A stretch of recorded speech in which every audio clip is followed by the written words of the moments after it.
A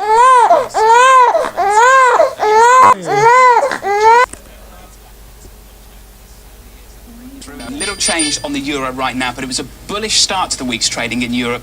You saw the euro up half of 1% yesterday, closed for 4 straight days of gains. Money coming out of the perceived safety of the dollar. Investors putting on a little bit of risk after that Chinese manufacturing data hit 7-month highs. And money going into sovereign debt on the periphery as well, and confidence growing that Greece will pull off a successful debt buyback to reduce their debt. But remember, a lot of investors saying that, look, a debt write-down is inevitable at some point in the future. And German Chancellor Angela Merkel... Well, she's sniffing around that for the first time, isn't she? Softened her stance for the first time on debt forgiveness. That gave a lift to sentiment as well, and equity was rising too. And in the morning on the fiscal cliff, look, we had comments over the weekend from Republican John Boehner. He said talks were nowhere. It didn't really seem to have much of an impact on the market. They seemed to have shrugged that off. And then we got a bit of a reality check from that US manufacturing data. An unexpected contraction.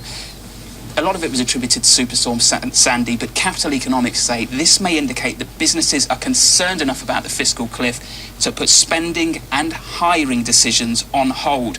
We're not just interested in this purely for the spectre of American politics. We care about this because it could have a real economic impact. I mean, if these $607 billion of tax hikes and spending cuts aren't addressed, it could tip the world's biggest economy back into recession. That's why you see the Stock 600 come off the 18-month highs. It raised most of the day's gains yesterday. The S&P 500 over in the US declines through the day. Futures indicating a lower open, FTSE futures and US futures. That trend lower that began on that US manufacturing data looks like it's set to continue, Owen. OK, we'll see what happens in a couple of hours. John, thanks. They call it a banking union, but there's not much unity about it. It'll be the